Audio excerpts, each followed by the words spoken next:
Okay, so we are back to the first verse of Srimad Bhagavatam, first chapter.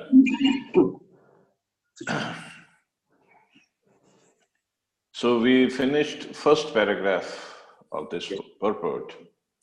And now where Prabhupada described when Vedvyaji is saying Om Namo Bhagavate Vasudevaya, so who is Vasudeva? And that is Krishna. And now he starts with the verse Janmadi Asya Yataha, means Janmadi Janm Adi. He is the origin of the whole creation. This is actually the first Vedanta Sutra. Janmadhyasya, or not the first, I'm sorry, it's Athaparam Jigyasa, but it's one of the Vedanta Sutras. So Vedanta Sutra are, I mean, the whole knowledge of Vedas, Puranas, Upanishads, Itihas, whatever Srila Vyasadeva wrote, he compiled in the form of little aphorisms or little theorems, we can say. And they are called sutras. Sutra means very little, and one has to expand the meaning to understand the whole thing. So one of the sutra is Janmadi Asya Yataha, means he is the origin of everything. He is the origin of the whole creation. So we have to first understand the Aishwarya or the opulence or the position of Krishna. Shukdev Goswami, he started speaking from first word. I'm going to mute Abhishek Prabhu is disturbing.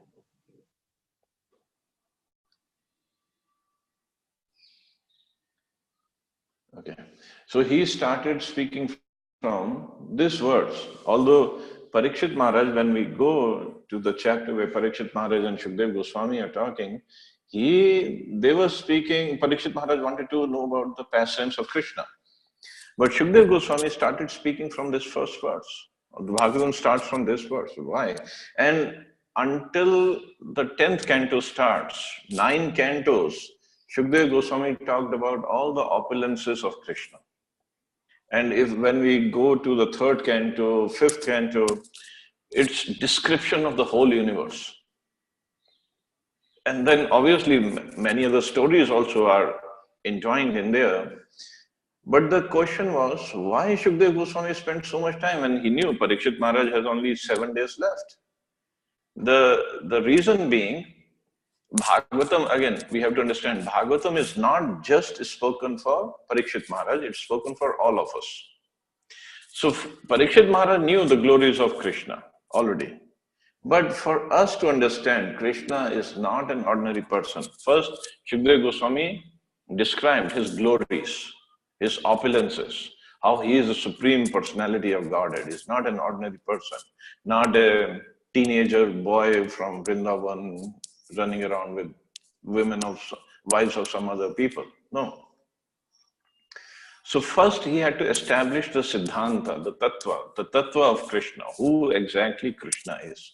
And from the very first verse, he is trying to explain who is Krishna. Krishna is not an ordinary person, he is the supreme personality of Godhead, who is the origin of whole creation.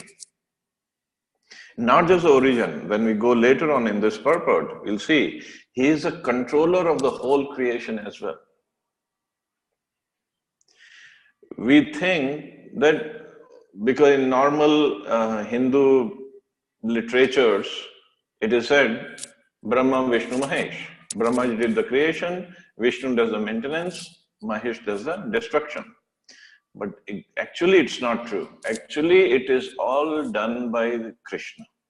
Of course, not personally himself, his plenary expansions like Vishnu, Mahavishnu, Garbhodaksha Vishnu, Kshirodaksha Vishnu, or his expansion of Sankarshan, Pradyumna, Niruddha, Vasudeva, they take care of this creation part, destruction part, and everything. But even Brahmaji, he doesn't do the creation. When we study about Brahmaji, how he got the knowledge from the sound of the flute of Krishna. After he did his tapasya, he heard the sound of the flute of Krishna. The sound of the flute is that Gayatri mantra, which he heard, and then he got the knowledge how to do creation. And the knowledge that he got, and even creation he didn't do himself totally. If you know that stem of the lotus flower on which Brahmaji appears. So inside the stem of that lotus flower, the whole blueprint of the creation is kept. That blueprint of the creation is supplied by Krishna. So Krishna is the original creator, and Brahmaji, he looks at the blueprint and does the creation outside the stem of the lotus flower. It's very mind-boggling what exactly is going on in the whole universe. But Brahmaji is also not the original creator. He's a secondary creator. Original is Krishna. That's why it is said, Janmadi Asya Yata. Everything, even in Bhagavad Gita, Krishna says, Aham Sarvasya Prabhavo. Everything comes from me. Means he is the origin of everything. He is the origin of whole creation that we see everywhere, anywhere. Krishna is the origin. Nobody else. Not even Brahmaji. Not Shivji, not Durgaji, nobody else. It's all Krishna. And he maintains the whole creation, and in the end, by his energies, he destroys it also. Of course, destruction work is given to Shivji, Rudra, but originally he does the destruction. So we have to understand Krishna's position. And Prabhupada now writes, at night, okay, it is natural that a philosophical mind wants to know about the origin of the creation. At night, he sees the stars in the sky and he naturally speculates about their inhabitants. Such inquiries are natural for man because man has a developed consciousness which is higher than that of the animals. This author of Srimad Bhagavatam gives a direct answer to such inquiries. He says that Lord Shri Krishna is the origin of all creations. He is not only the creator of the universe, but the destroyer as well. The manifested cosmic nature is created at a certain period by the will of the Lord. It is manifested for some time and then it is annihilated by his will. Means this material creation that we see, it's just creation is by Krishna, but it's very temporary. It just stays there for some time. And even if you want to look at the some time that Prabhupada is writing, that how long it stays, we'll read further when Mahavishnu, he exhales, all these universes come out of the pores of his skin. All the millions and millions of universes. And when he inhales, all the universes go back in his body. So the life of one universe is only one breath of Mahavishnu. And inside this breathing of Mahavishnu, this breath of Mahavishnu, when Brahmaji appears, he does his tapasya, Brahmaji lives for 100 years, and after the end of his 100 years, this creation is destroyed. And 100 years in Brahmaloka, according to Earth planet, the calculation is 311 trillion years and 40 billion years. 311 trillion, 40 billion years. So that's how long this universe will last for. And this is only one breath of Mahavishnu. So we can appreciate this, how insignificant we are and how great Mahavishnu is. And Mahavishnu is an expansion of expansion of expansion of expansion of Krishna. It's not even original Krishna. And it is said that when there is one blink of eye of Krishna in Golok Vrindavan, many breaths of Mahavishnu takes place.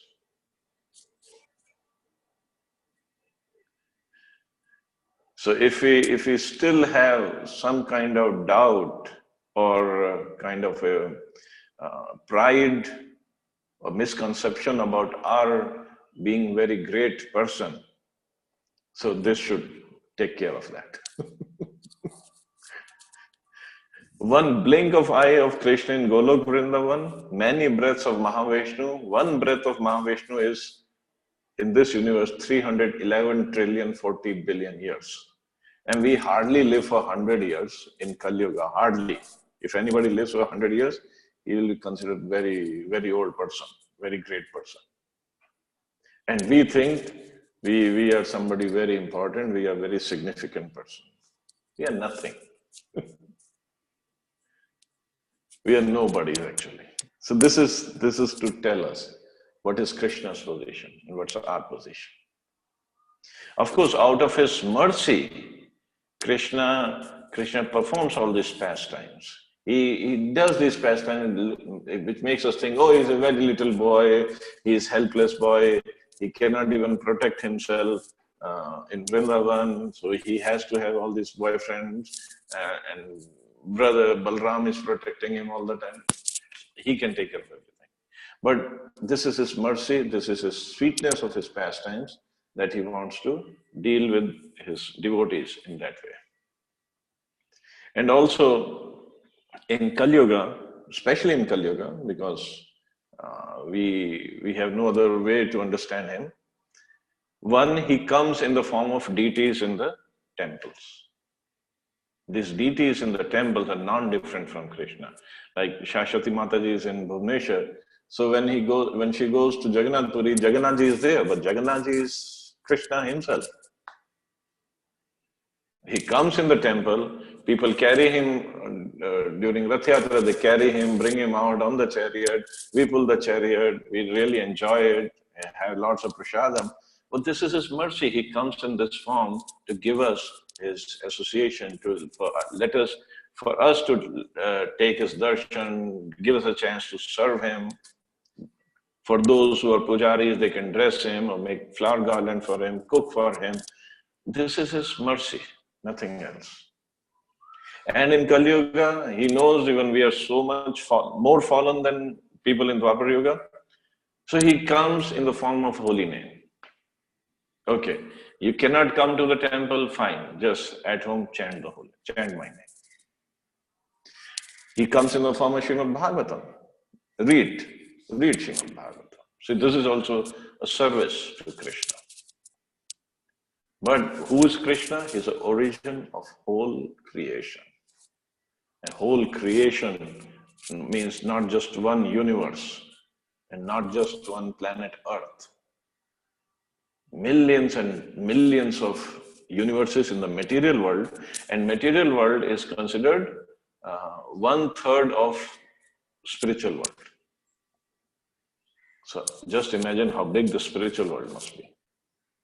Even in the material world, we don't even know how big is this universe that we are in. It is mentioned somewhere that how many universes are there in the material world? It is said as many as mustard seeds in a sack, in a full sack of mustard seeds are there. If you take one mustard seed, that is considered one universe. So that many universes are there. Nobody can count. And in this universe, we are living on one planet. There are 14 planetary systems, not even 14 planets. There are 14 planetary systems. So this earthly planetary system, we are on this planet Earth. And on planet Earth, we are in this little bitty, of course, we consider very big, little bitty city called New Delhi. And in New Delhi, we have one little house, maybe whatever, 100, 200 square yards, I don't know, whatever people live in. And we think we are very significant, we can control everything.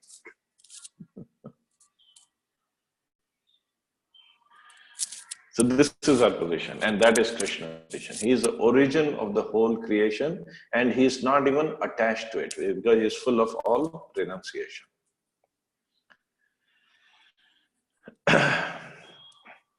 And later on Prabhupada writes, of course there are atheists of various categories who do not believe in a creator, but that is due to a poor fund of knowledge. The modern scientist, for example, has created space satellites, And by some arrangement or other, these satellites are thrown into outer space to fly for some time at the control of the scientist who's very far away. Similarly, all the universes with innumerable stars and planets are controlled by the intelligence of the personality of Godhead. So all these modern scientists, they send a space satellite in the space after so much of calculations, after so much of construction and R&D. They do break things, make things, and this and that, and spend so much of time and money and everything and effort, put in so much of effort to send one satellite in the space that revolves around in the space for some time. Cannot even do for 311 trillion, 40 billion years. And still, if these scientists say there is no creator of this universe, then Prabhupada said this is because of their poor fund of knowledge. This is their ignorance, that they don't understand. If they need a whole team to create one space satellite, why can the whole universe have a creator? But they don't understand this. And then Prabhupada further writes, in Vedic literatures, it is said that the absolute truth, personality of Godhead, is a chief amongst all living personalities. He is a chief, he is a supreme. All living beings, beginning from the first created being, Brahma, down to the smallest ant, are individual living beings. And above Brahma, there are even other living beings with individual capacities. And the personality of Godhead is also a similar living being. And he is an individual, as are the other living beings. Means living beings doesn't mean Krishna is like one of us. Living being in the sense, he is a separate entity, we are separate entities. But the Supreme Lord or the Supreme Living Being has the greatest intelligence, and he possesses supermost inconceivable energies of all different varieties. So he is not an ordinary person just like us. He is Supreme Lord, he has supreme intelligence and all the supreme opulences.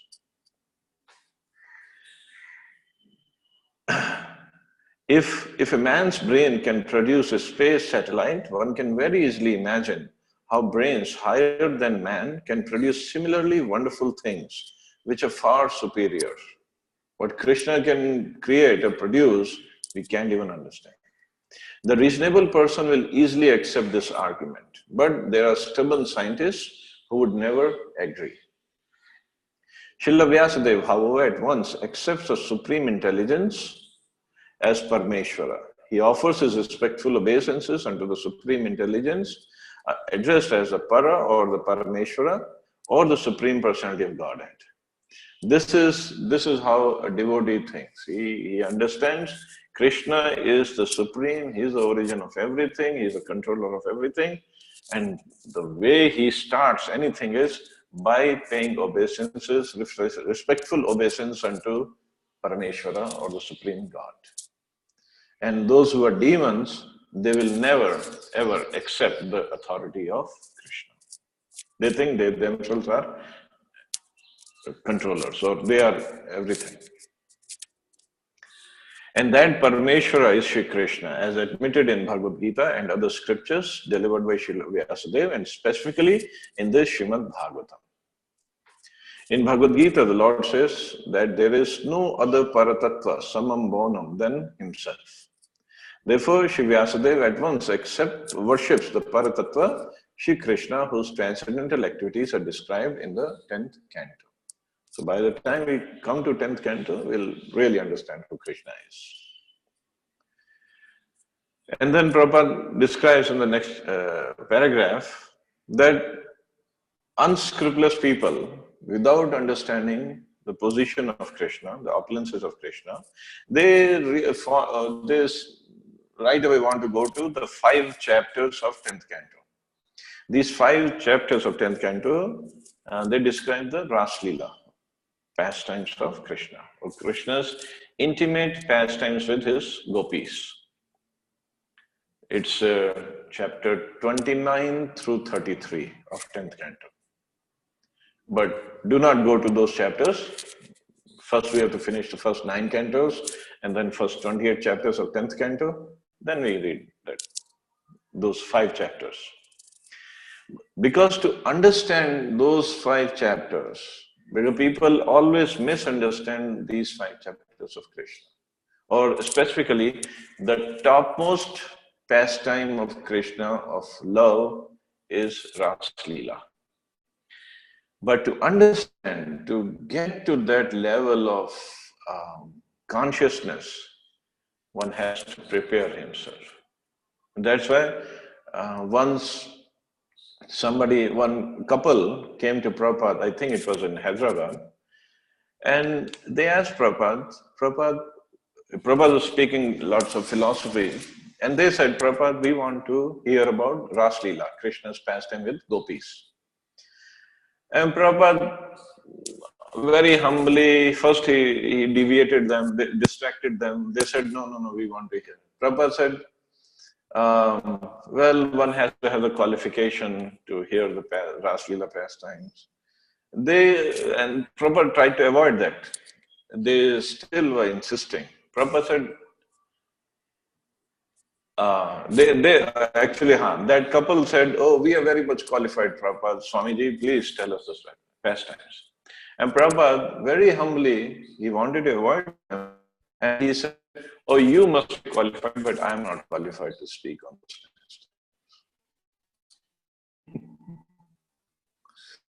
That's how, because we don't have that.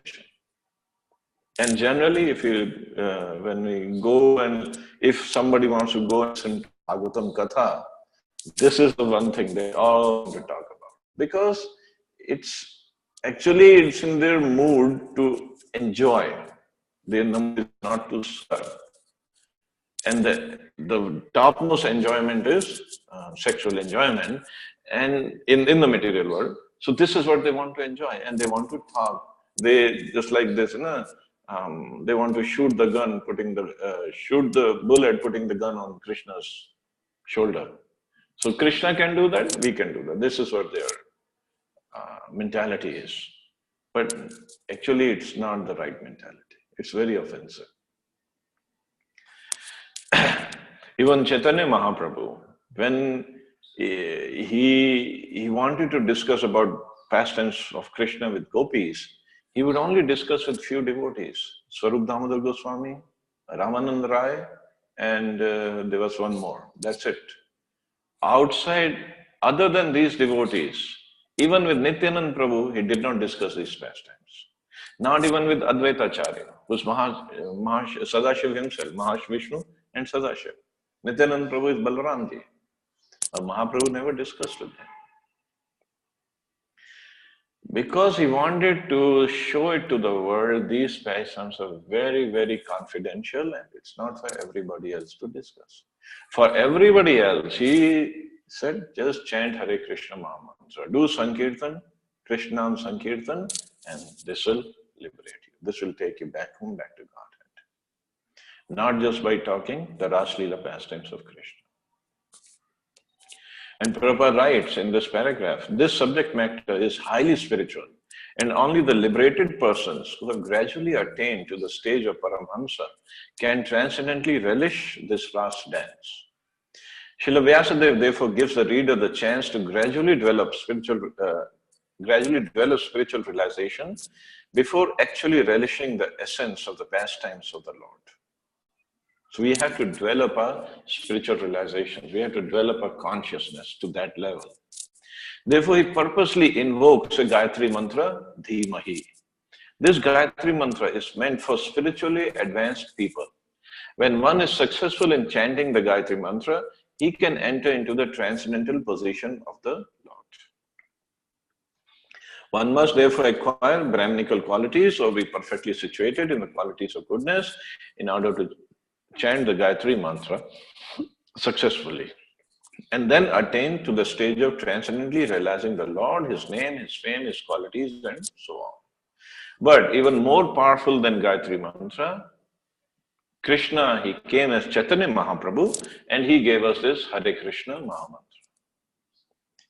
Like every morning, those who do this Guru Ashtakam at home, starting with Sansar Davanal Puja, we do chant Shri Radhika Madhavayor Para Madhurya Leela Gun Roop, and everything is where? In Naam.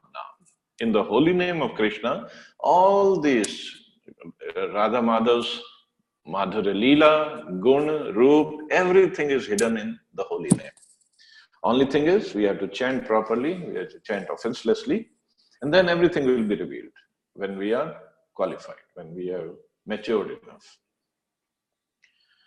So I'm going to stop here and say, if anybody has any questions or comments, I'm going to unmute you all.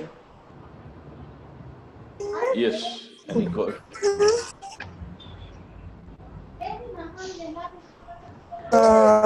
I have one question. Like, who is in the first expansion? Just to understand, because in some of the lectures that I was hearing, they say that Nityanand Prabhu was the first expansion. So, who is actually the first expansion? First expansion is Balramji, and Balramji is Nityanand Prabhu himself. Balramji came as Nityanand. So then Mahavishnu and others, then they are after him only. Yeah, first expansion is Balramji. From Balramji comes Chaturvyu, Sankarshan, Anirudh, Pradyumna and Vasudev. From Sankarshan comes Narayan. Narayan means all the Vishnu Tattvas, Ram, Narsimhadev, Varahadev, Vamandev, they all expansion of Narayan. And from Narayan comes second Chaturvyu, again Sankarshan, Anirudh, Pradyumna and Vasudev. And from second Sankarshan is the expansion of Mahavishnu. Okay. So is there a difference between what is it now, Vishnu Tattva? What is that now? Vishnu Tattva means they all come under Vishnu category. I mean, the category is Vishnu, but they all have specific roles to perform, specific duties. But of all these Vishnu categories, Krishnastu Bhagwan Swayam. Krishna is Swayam Bhagwan. Okay. Thank you, Prabhuji. You're welcome. Any other question, or should we stop here?